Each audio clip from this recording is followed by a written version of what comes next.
Guardando o Thiago.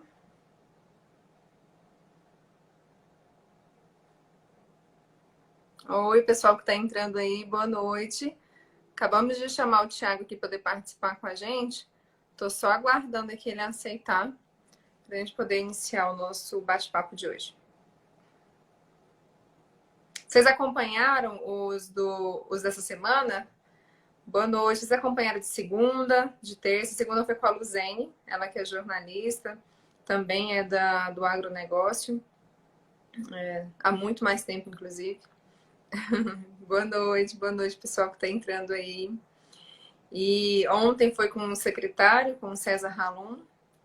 Foi um bate-papo muito legal ontem com o secretário, muito produtivo. Ele falou sobre as cadeias produtivas do estado do Tocantins, abordou alguns temas aí pertinentes ao agronegócio e também falou com relação ao Agrotins, que iniciou hoje. Que inclusive estamos ansiosos para poder conversar com o Thiago, para poder saber, né, como é que foi aí esse primeiro dia de Agrotins. Ele já está por aqui. Deixa eu adicioná-lo. Aguardar uns minutinhos. Olá! Olá, boa noite. Como é que tá? Tranquila? Boa noite, tudo bem, Thiago? Bom. Bom, então tá bem. Antes de qualquer coisa, Thiago, agradecer, porque são 9 horas da noite. Eu sei que seu dia foi cansativo, vem de uma semana ou várias semanas cansativas aí, com relação a Agrotins, fazendo as corridas para que tudo desse certo. Então, muito obrigada por aceitar o convite. Obrigado, Sara. E não só a Agrotins, né? O Ruraltins está com uma missão aí humanitária muito forte de visitar os assentamentos. E nesses últimos 20 dias a gente rodou 85 mil quilômetros dentro do estado. Então, Nossa. é um trabalho que a gente está conhecendo casa por casa, chácara por chácara, em todo o estado. E é um trabalho mesmo assim fantástico. A gente está podendo vivenciar. E hoje hoje eu bati meu recorde. Hoje é a quarta live do dia. Quarta? Quarta. Olha, esse negócio de live, o que você tá achando desse negócio de live, Thiago? Você tá gostando? Eu tô gostando, sabe por quê? Eu prefiro a live porque as pessoas interagem, né? Podem perguntar, podem questionar, e eu acho dinâmico, eu gosto disso. Você sabe disso, eu fui professor durante 10 anos da UFT e da UBRA, da universidade. Eu gosto muito da réplica, né? De você postular um pensamento e alguém questionar. E aí a live oferece isso, oferece essa oportunidade para que as pessoas questionem e pontuem, e eu gosto muito disso. Então eu gosto muito desse ambiente aí da internet. Já vamos estar aberto, o pessoal ir questionando aí, inclusive, né? Podem ir mandando perguntas para a gente, que a gente está aqui para poder respondê-las. Pode falar. Algumas das lives, né, do painel da Agrotins, elas são gravadas, a gente filma ao vivo, mas ela vai para o portal da Agrotins, então lá a parte de interação é menor. Na live do Instagram eu acho mais interessante que a pessoa pode já pontuando direto aí. Sim, já vai falando em tempo real. Thiago, sim. O pessoal que está aqui acompanhando a gente, o pessoal talvez não saiba, né? Mas o Thiago também é apresentador de rádio. É verdade. Fomos parceiro aí no projeto Agro de Primeira, que ainda continua o Agro de Primeira, só não na rádio agora mais, né, Thiago? É verdade. E você e a Luzene foram parceiras fantásticas. Eu gostei muito de ter trabalhado com vocês. Foi uma experiência muito boa participar de rádio. E eu acho que um dos grandes problemas do agronegócio é a falta de comunicação, né? Então, eu participei da rádio, eu acho que a gente tem que comunicar melhor, o produtor tem que se comunicar, as pessoas, quem trabalha no agro tem que falar.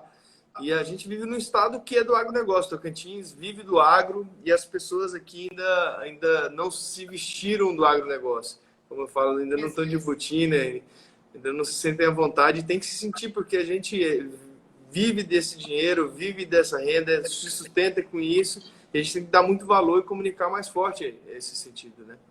Justamente. Nós falamos disso na live com a Luzene, segunda-feira, inclusive, falando da importância que é, né, de se fazer uma comunicação bem feita dentro do agronegócio.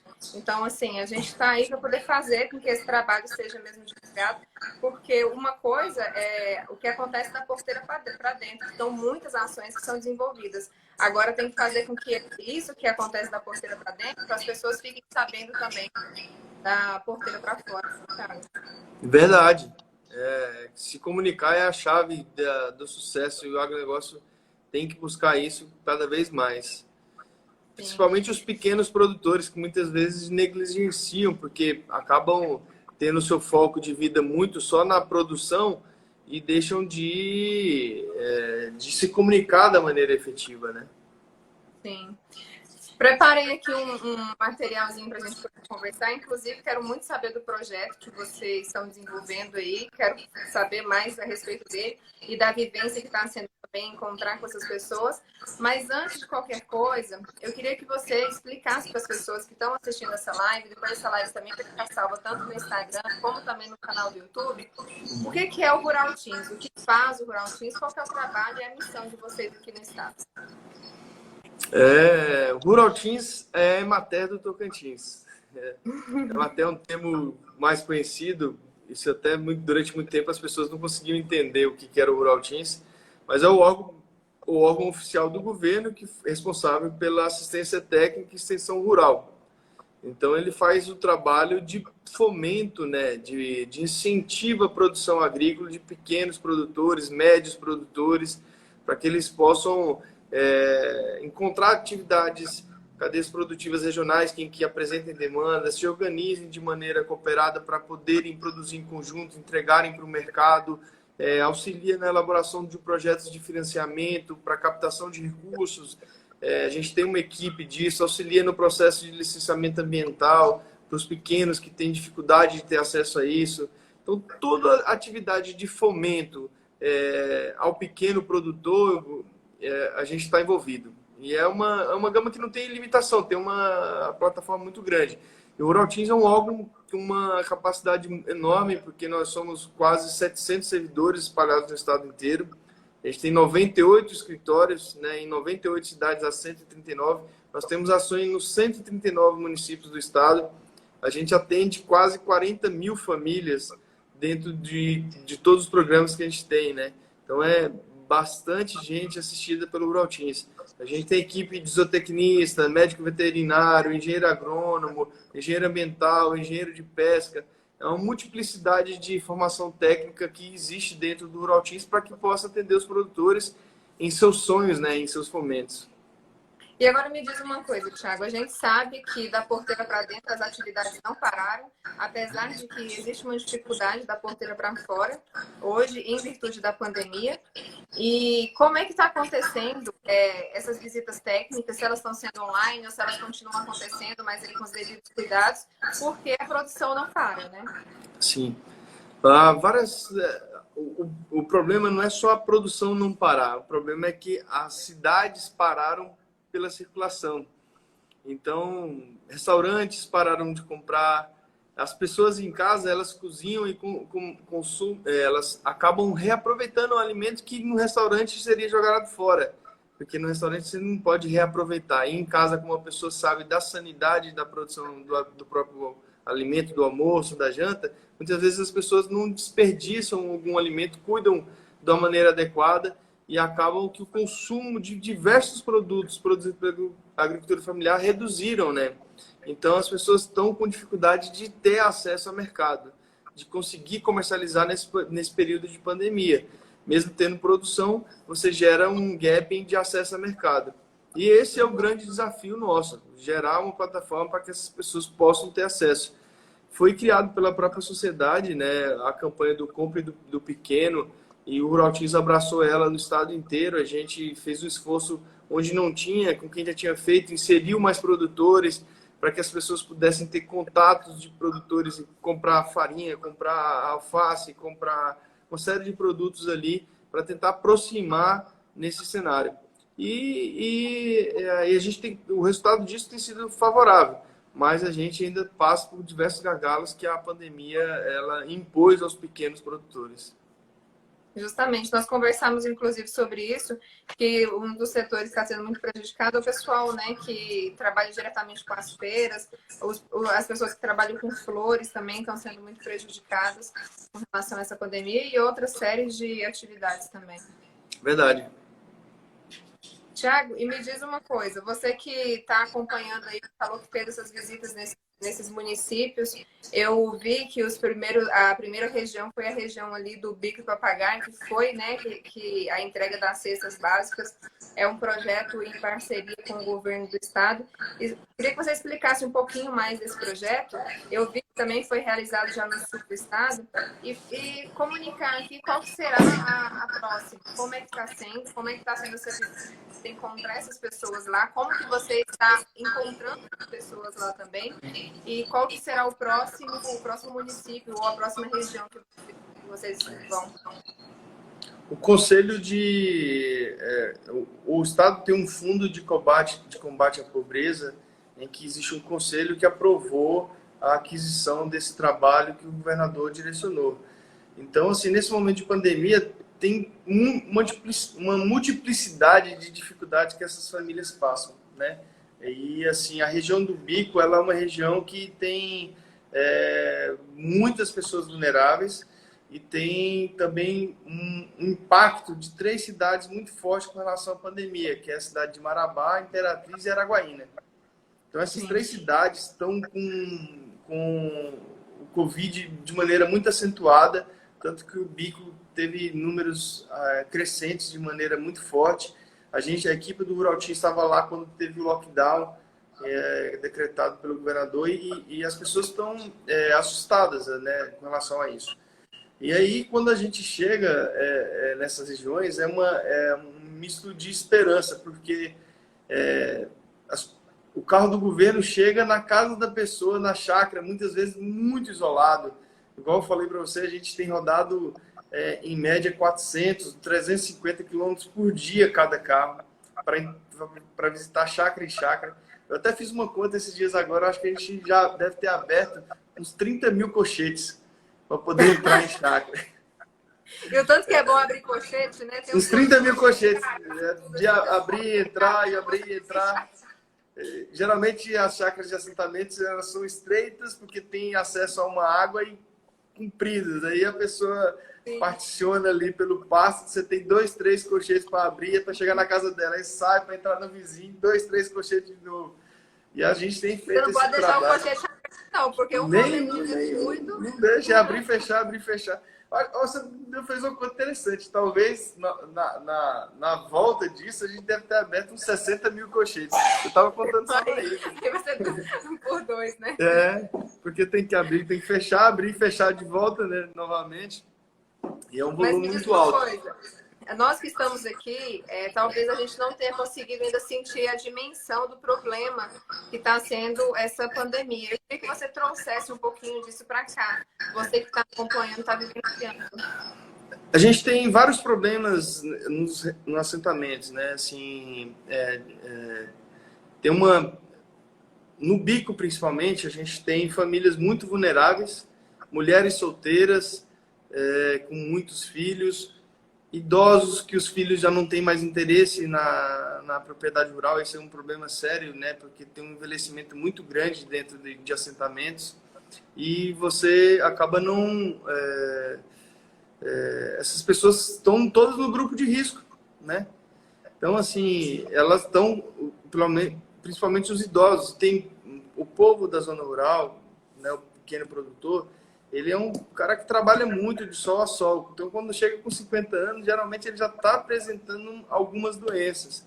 Seja ele é hipertenso, ele tem uma diabetes. E aí, muita gente no grupo de risco com muito medo de sair porque sabe que está vulnerável. Então, quando a gente chega, essa pessoa, ela fica... A esperança volta no olhar. Ela fica tão aliviada de não ter que ir na cidade, de não ter que correr o risco em busca daquilo. E assim, casais, né, homens e mulheres que tem de idosos que estão ali naquela chácara sobrevivendo, e é uma esperança. a gente está sempre com o coração muito cheio de alegria desse feito. Eu falo que é um privilégio poder trabalhar e ter contato com tudo isso que a gente está vivendo, né? De estar fazendo esse trabalho, de estar chegando na casa das pessoas. Tem muito, por vezes a gente chega, você vê que a pessoa fala assim, é um milagre a gente estar ali. A pessoa assustada fala assim, como é que o carro chegou aqui? Na minha estrada não chega mais ninguém, como é que vocês estão aparecendo aqui? E a gente está lá, visitando, casa por casa, chácara por chácara. E do ponto de vista do Rural Team, isso é fantástico, porque eu visito e a equipe, nós estamos a equipe inteira de frente aí com esse desafio, porque quando o governador determinou, é lógico que o caminho mais fácil era determinar que a equipe fosse. E eu chamei os meninos e toda a nossa equipe falou assim, ó, a gente é uma guerra, é uma situação muito difícil, eu acho que a gente tem que estar na frente disso, porque senão a gente não vai conseguir fazer do jeito certo. E a gente foi para o fronte da batalha mesmo, como vai para uma guerra. A gente está no limite ali o tempo inteiro, né? Convivendo dentro dos postos de combustíveis, onde estão todos os caminhoneiros juntos, a gente está junto porque é o ambiente onde se pode almoçar. Então, assim, a gente está correndo diversos riscos e trabalhando em conjunto com isso. O Thiago entrou aqui, ó, o Thiago Costa. Agradecer ele, o parceiro, o secretário executivo das Setas. Essa ação das cestas é uma ação que a Secretaria de Trabalho e Assistência Social adquiriu as cestas todas do Estado e o Rural Team ficou responsável pela entrega nas famílias da zona rural, pela própria logística e o alcance que o Rural Team tem para que pudesse ser otimizado. Obrigado aí pelo apoio, Thiagão, por todo o trabalho que está sendo feito aí no Tocantins E inteiro. parabenizar vocês pela iniciativa, porque é uma grande iniciativa e eu tenho certeza que, além de levar alimento, levar esperança, levar também a extensão, você acaba levando um pouco de alimento também para aquelas pessoas que estão ali há muito tempo sem ter contato com outras pessoas, igual você mesmo falou, que muitas das vezes está lá na fazenda e fala assim, mas como você chegou aqui? Ninguém mais veio para casa. Exato. Ninguém mais chegou na estrada. Exatamente. É um trabalho assim de resgate. E é tão significativo para elas quanto para a gente. No começo, sim, o pessoal sempre cobrava, porque é um trabalho intenso. A gente sai 6 horas da manhã e geralmente acaba chegando tarde, às vezes 8, 9, 10 horas da noite, porque a gente não sabe as dificuldades que vai ter no caminho, né? Se vai ter buraco, se vai atolar o carro, se vai ter qualquer problema. Então, muitos problemas ocorrem e precisa de socorro, a gente tem que ir lá buscar alguém que ficou para trás. E acaba conhecendo o estado inteiro. Antes de entrar no Rural Teams, eu já conhecia o Tocantins, todas as cidades, mas agora eu posso falar que eu conheço os rincões do Tocantins mesmo. Conheço cada canto, cada assentamento, cada beleza aí de cada lugar e cada dificuldade. De cada É isso que eu estava falando. Essa oportunidade traz uma vivência muito forte para a nossa diretoria aqui do Rural Teams, porque todos nós estamos vivenciando o que as famílias vivem na ponta, para até saber se as políticas públicas de extensão que a gente estava pensando e planejando, elas vão estar alinhadas com a demanda da população. E isso a gente acaba encontrando caminhos que são muito interessantes e que eu acredito que a gente vai ter uma assertividade muito forte decorrente dessa vivência, dessa experiência, desse contato que a gente está tendo. Mais uma vez, parabéns, Thiago. Fico muito orgulhosa mesmo. E aí, voltando um pouquinho aqui, falando, o Arão comentou ainda há pouco, mas ele falou fazer financiamento, né? Quando você falou dos colchetes, ele falou assim, não, tem que abrir uma linha de crédito para poder fazer financiamento, poder ter mata-burro. Aproveitando a oportunidade, quero entrar na linha de financiamento. Como é que está essa questão do crédito, das pessoas terem acesso ao crédito? Facilitou nesse período de quarentena agora? Como é que elas fazem pela internet? Você explicar um pouquinho quais são as linhas de crédito que estão disponíveis e como é que as pessoas fazem para ter acesso a elas? São muitas linhas de crédito. Eu acabei de fazer uma live com o superintendente do Banco da Amazônia sobre crédito também. Anteontem a gente fez uma com o pessoal do Sicredi e sexta-feira a gente vai fazer uma com o pessoal do Banco do Brasil. O Rural Team está abrindo uma parceria com todas as instituições financeiras. A gente quer encontrar a melhor solução para cada produtor, porque, na verdade, cada lógica, cada segmento, cada ramo, cada atividade, ela tem uma lógica de financiamento.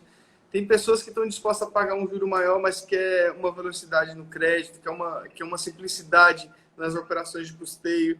Tem gente que quer juro mais barato e que tem tempo para poder fazer um projeto, para elaborar e para seguir uma demanda maior. Então, a gente está começando a estudar perfis, entender que cada perfil tem uma lógica, né, de trabalho, e a gente quer apresentar isso para o produtor, aquele que mais se adequa à necessidade dele, né? A gente não vai falar tal banco, tal linha mais interessante. Ele que vai escolher, dentre o portfólio que a gente pode apresentar, qual que se adequa melhor à realidade dele, né? E aí, por isso que a gente está formalizando parceria com todas as instituições. A gente já tinha, o Rural Team já trabalhava muito bem com o Banco do Brasil, com o Banco da Amazônia. A gente está formalizando com a Caixa Econômica, com o Sicredi, e vai formalizar com mais instituições que queiram ser parceiras. Com as instituições que são donos de máquinas agrícolas, tipo John Deere, tipo Case, as próprias financiadoras dessas máquinas, que são as indústrias. A gente vai formalizar com todas elas para poder trazer mais soluções de crédito para todos os produtores. Ótimo, entendi. Não, e já caminhando para o fim da nossa live, porque eu sei que você deve estar um tanto quanto cansado, eu queria que você falasse um pouquinho para a gente. Hoje foi o primeiro dia, né, da AgroTeams 100% digital. Sei que você está acompanhando de perto todo o processo também. E vocês são parceiros, estão presentes na feira. E eu gostaria que você falasse a sua percepção do que você achou, como é que foi esse primeiro dia da primeira feira 100% digital do país. É um desafio, né? Mudar uma plataforma em que o produtor é acostumado a ter um contato ali com o produto, um contato com o vendedor, um relacionamento, tem muito relacionamento pessoal ali na hora da compra de um bem, de ver uma solução, né? Então, criar um ambiente virtual que tente simular esse espaço, gerando essa aproximação, é um grande desafio que a Seagro abraçou e que está fazendo um material com extrema qualidade e cuidado, né? O governador determinou, tem uma agência muito boa fazendo material de extrema qualidade, produzindo esse material. E a gente no Rural Team está gerando muito conteúdo. Nosso papel é esse, de gerar esses conteúdos para que as pessoas possam ser despertadas para algumas coisas que são interessantes. Então, nesse conteúdo que eu falo assim, tem a grade principal ali com as pautas maiores, o nosso conteúdo secundário está sendo gerado, armazenado e vai estar disponível lá na plataforma. Assim como de diversas outras instituições do Estado e também diversas empresas que estão disponibilizando. Eu acredito que é um caminho sem volta. A AgroTeams, ela vai ser, no próximo ano, eu acredito, a gente já volta a ter a versão física, mas a versão digital vai ocorrer concomitante, então ela vai ter as duas plataformas ocorrendo, é um caminho sem volta para maximizar o alcance e trazer mais oportunidades e mais conteúdos, porque quando você gera isso no portal, você vai ter a oportunidade de rever aquele conteúdo daquela palestra, não entendi direito, quero ver como é que isso funciona, então a pessoa pode olhar, eu disponibilizo um material didático, planilhas, outras coisas que possam estar dentro da plataforma e que ao vivo, às vezes, a pessoa não teria acesso àquilo e na plataforma digital vai estar tudo lá disponível, né? Com indicadores, por exemplo, a gente está fazendo a experiência do arroz, a Embrapa lançou o arroz, a gente fez uma experiência de 4 unidades de referência implantando arroz associado com pastagem forrageira para recuperação de pastagem degradada. Então, tem todos os indicadores. O arroz que a gente utilizou é o arroz que está sendo lançado pela Embrapa, o BRS 702. Então, assim, tem muita coisa interessante que está sendo feita e que dentro da plataforma você pode conferir, comparar, olhar com toda a cautela para que isso possa funcionar. E é bem legal isso.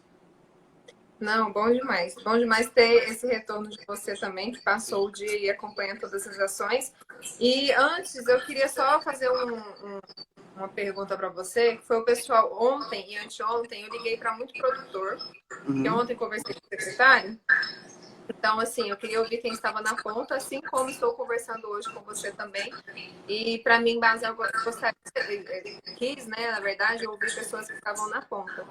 E dentro de todas as pessoas da qual eu conversei com o pessoal da piscicultura, conversei com o pessoal que é dono de frigorífico, criadores de frango, enfim, hóspedes de granjeira. E teve um que fez uma pergunta, me fez um questionamento que eu falei assim, esse daqui vai para o Thiago. Que foi no seguinte sentido, de que hoje o mercado, a cadeia do leite do Tocantins, ela está sofrendo muito. Que dentro de 4 anos, 8 frigoríficos fecharam aqui no estado do Tocantins. E que o preço do leite hoje, ele está muito baixo. E assim, tá numa corda bamba. Todo dia tá alto, todo dia tá baixo. Assim, alto não, mas dá uma aumentada, mas depois tá baixo novamente. E aí o questionamento foi no seguinte sentido, da extensão e da capacitação para esses produtores. O leite e o arroz são, eu chamo dos controles da inflação, né? Eles são produtos do agro, tanto que no relatório do endividamento agrário brasileiro, que foi aprovado no Congresso ano passado, por um deputado lá do Rio Grande do Sul, avaliando que setores do agro são os mais endividados e que precisam de condições diferentes de crédito, de renegociação para se equilibrar. Os dois apontados eram esses, o arroz e o feijão. O arroz e o leite. E o leite. E o leite. A cadeia do leite, ela tem esse problema. Tem 20 anos que o leite é 85 centavos. Então, assim, a inflação tudo aumenta e o leite continua com o mesmo preço, sendo cobrado qualidade, exigência. Ele vai para 70, né? Às vezes quando dá uma variada no preço. Então, o leite varia aí de 80 até... O Aram Moraes coloquei, o Jerônimo Gorgen, ele mesmo que é o deputado. E essa questão do leite, ela é complicada. No Tocantins, a gente tem um rebanho mais focado essencialmente na pecuária de corte. A gente é o rebanho zebuíno, Nelore, e a gente tem uma pecuária leiteira concentrada em 2 municípios, assim, uma região que é a região ali de Colmeia, Colinas, Couto Magalhães, Piquezeiro, que produz um pouco mais qualidade o leite, assim, em quantidade. E os laticínios têm sofrido porque a queda de demanda tem sido tão acentuada que fica sem para onde entregar. E o leite é o custo de vida da pessoa. Se ele deixa de ter, a pessoa realmente passa por necessidade. E a gente pôde vivenciar isso. A gente visitou fornecedores de leite na região do Bico, Axixá, Agostinópolis, Sítio Novo, que estão realmente passando por dificuldade pela não sequência do processo de comercialização do leite. O leite exige muito, ele é um equilíbrio, mas exige muito do pecuarista. O Rural Teams, a gente está focado muito em gerar uma plataforma. Eu acabei de fazer também a outra live, era sobre melhoria genética do rebanho tocantinense. E aí, falando sobre progenética, sobre estruturas, junto com o pessoal da BCZ, falando sobre isso. E a gente tem vários desafios na pecuária leiteira e falando sobre o quão é importante você ter uma vaca boa.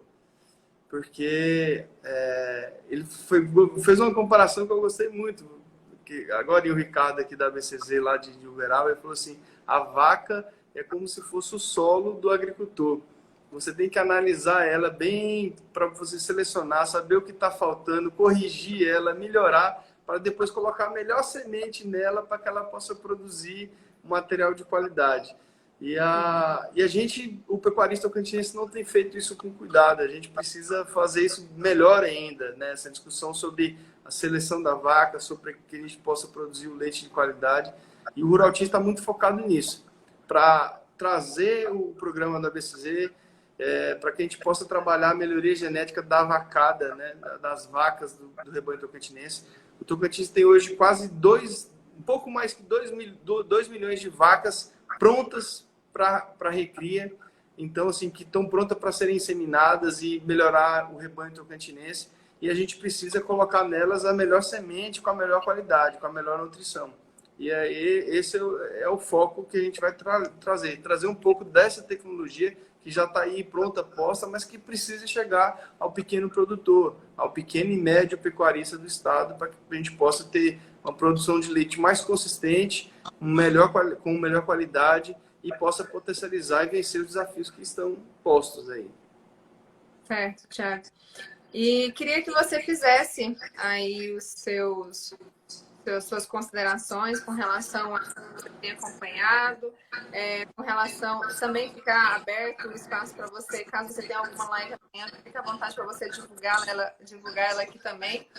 Então, tá aberto aí o espaço para você. Desde já, muito obrigada. Eu que agradeço você, Sara, pela oportunidade de conversar.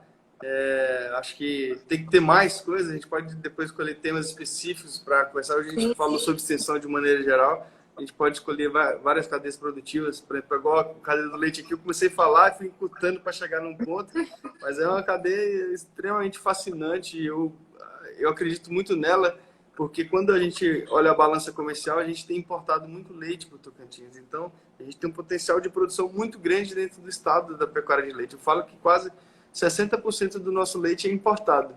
Então, a gente tem... Ontem o secretário trouxe um dado que, inclusive, eu não sabia. Ele falou que cerca de 90% do leite que é consumido no estado do Tocantins vem de outros estados. Na verdade, não é só por isso. É porque também parte da produção nossa acessa o mercado maranhense e o mercado do Pará, da produção do nosso laticínio. Então, aqui não produz leite longa-vida, né? O leite longa-vida do estado do Tocantins, ele vem todo de fora. Isso é a produção do leite longa-vida, é uma escolha do laticínio. O laticínio pode ou não adotar. E aí tem um processo industrial para que possa produzir esse leite longa-vida. Mas a gente tem até capacidade, isso é uma escolha da indústria de não produzir. Tem indústrias que têm capacidade de produção de longa-vida, mas ainda não estão produzindo. O Rogério perguntou aqui, quais os desafios para estimular empreendedores do próprio estado para a agricultura moderna, como cultivos hidropônicos, semi-hidropônicos para o mercado interno. Obrigado, parabéns pela live. Rogério é gestor público, assim como eu, do estado, somos concursados aí. Além de ser gestor, ele é produtor de hidroponia, produz alface aí, comercializa para vários mercados aqui em Palmas, usando tecnologia da hidroponia, que é produzir muito em uma pequena área, né? Utilizando a água como plataforma.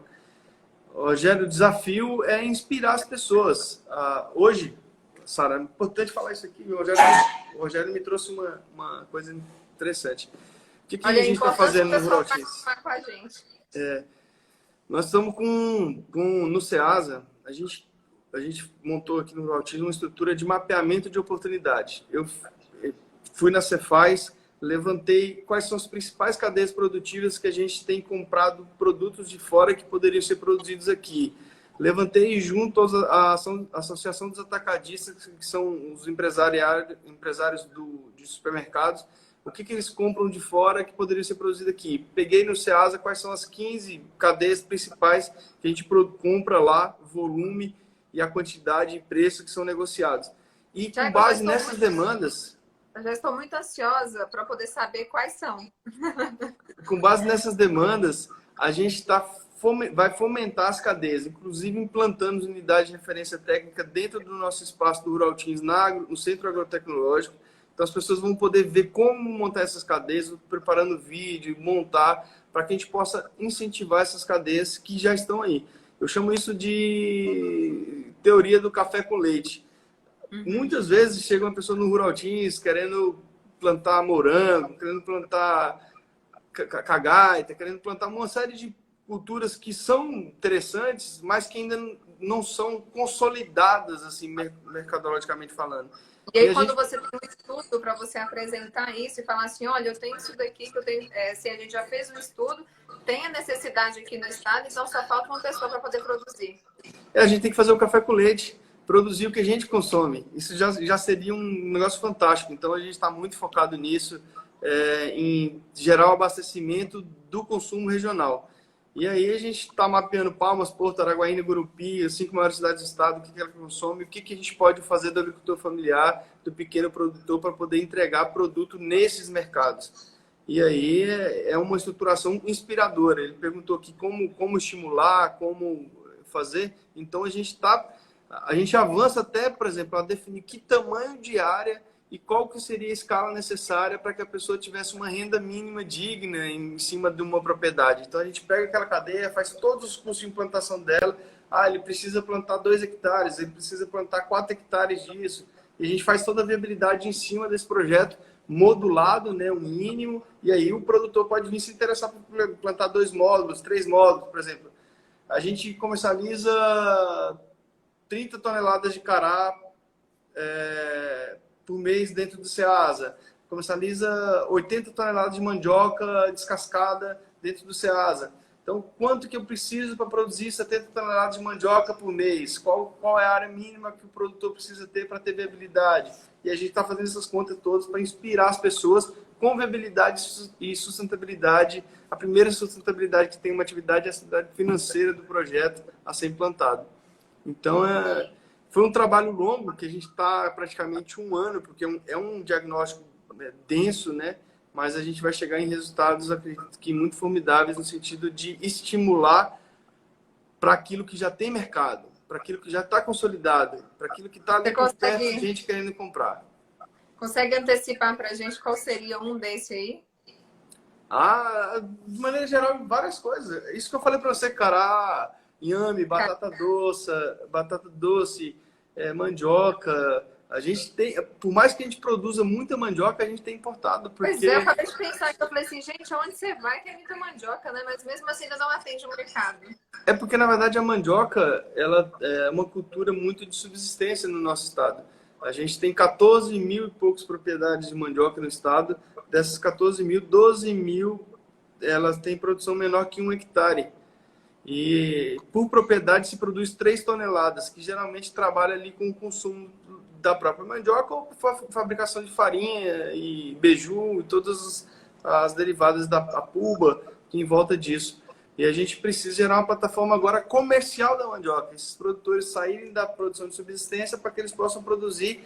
Se eles produzem 2 linhas de mandioca, vão produzir 4 linhas, 2 para vender e 2 para poder comer. Se ele produz meio hectare, então meio hectare para comer e meio hectare para vender. A gente quer fazer uma estrutura que a pessoa tenha um acesso comercial daquela produção que ele já tem um certo conhecimento, está ali pronta para ser estruturada também. Excelente. Então é isso, Thiago. Agradecer imensamente a sua participação aqui com a gente. E deixar em aberto. Você tem live amanhã? Tem depois de amanhã? Nosso material está todo no site da Agrotins, então pode entrar lá, já está ficando disponibilizado. Amanhã a gente faz a live e já coloca lá em automático, então já pode entrar dentro do site da Agrotins, agrotins.to.gov.br, para que possa ter acesso a uma série de conteúdos interessantes. A gente já discutiu lá sobre cadeia do tomate, sobre genética bovina, sobre leite, sobre crédito, falou sobre crédito com 2 instituições diferentes, que já vale muito a pena assistir, falou sobre orgânicos, sobre hidroponia um pouco também, então tem uma série de coisas. O Glauber Pereira está perguntando aqui, entrando no assunto do cultivo hidropônico, há uns meses atrás, visitei um rapaz em Almas que está usando esse formato de cultivo, tá ali, se não me engano é o João Filho. Sim, o João Filho é extensionista do Rural Teams, Glauber. Ele o João Filho é uma unanimidade no Rural Teams. Tem 20 anos, 25 anos de Rural Teams e é um empreendedor. A mãe dele já tinha a horta deles tem 30 e poucos anos que eles têm horta. Então é uma estrutura familiar bem interessante e ele está modernizando muito o projeto de horta dele. Inclusive o João Filho é o responsável, é o grande idealizador e a pessoa que construiu a Agro Sudeste, que é a feira Agro Sudeste. Então é uma pessoa muito empreendedora e a horta dele, inclusive a horta dele está filmada, está dentro da Agrotins também lá. Tem material sobre a horta do João Filho. Pois eu vou procurar, Glauber, amanhã para poder assistir sobre lá na Agrotins a horta do João Filho. Pode assistir, vale a pena. Deixa eu contar uma coisa aqui, que eu não sei se a gente já conversou sobre isso na rádio, mas eu, na minha infância toda, até os meus 15 anos de idade praticamente, meus pais trabalhavam com horta. Com horta mesmo, era 3, 4 alqueires de horta. Plantava durante o dia, cuidava, né? E todos os dias de manhãzinha, cedo, 4 horas da manhã, acordava para poder levar para a feira. Porque as feiras em Goiás, eu sou de Anápolis, né? As feiras em Goiás, elas são de manhã. Elas são bem cedinho as feiras. Então, 7 horas da manhã a gente já estava lá. Menina, eu capinei já muito canteiro, já puxei muita mangueira. E É, gosto muito de horta. é Meu pai trabalhou interessante. em hidroponia também. É interessante isso. Eu, agora na quarentena, comecei a fazer uma hortinha para as minhas também, com minhas duas filhas conviverem com isso. E Olha tá aí. bem legal. E aí começou a nascer as plantas. Papai, tá nascendo, tá nascendo. Toda semana. Super empolgada. Eu falei, é isso aí, vamos É isso começar. aí. Pois Formando é, eu tava aí. na Acho que isso feira. é bom. Na feira, o meu serviço era limpar a cebolinha, né? Porque tinha que Uhum. limpar ela para poder amarrar na liguinha. Então eu limpava a cebolinha e toda vez que depois que eu limpava a cebolinha, meu pai me dava um pastel. Bom demais, era o prêmio. Você já Era o limpava prêmio. esperando o prêmio, né? Era. Massa demais, isso é bom. Gosto muito de horta, gosto muito de hidroponia. Na verdade, da agricultura como um todo, pecuária. Então, assim, sou muito apaixonada pelo agronegócio. E Não, aproveitar, eu quero convidar você, Thiago, para assistir a live de amanhã também, nesse mesmo horário, 21 horas. A gente vai conversar com o Arão que está aqui participando da live opa, hoje. coisa boa. A gente vai falar sobre regulamentação fundiária. Ele vai esclarecer as dúvidas aí e sobre todos esses assuntos que estão em alta agora nesse momento com relação à regulamentação fundiária.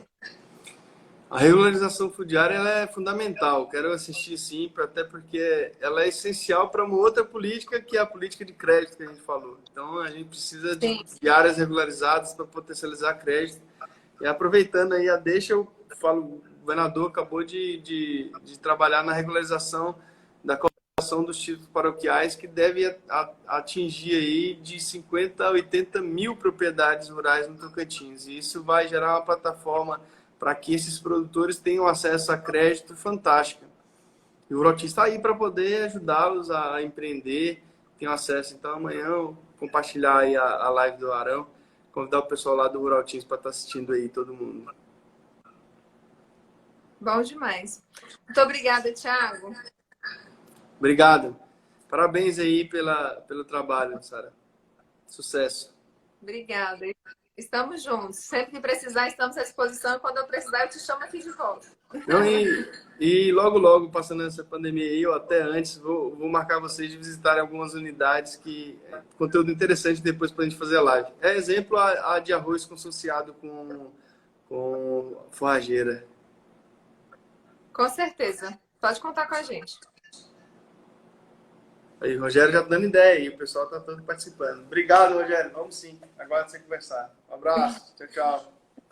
Parabéns. Tchau, tchau.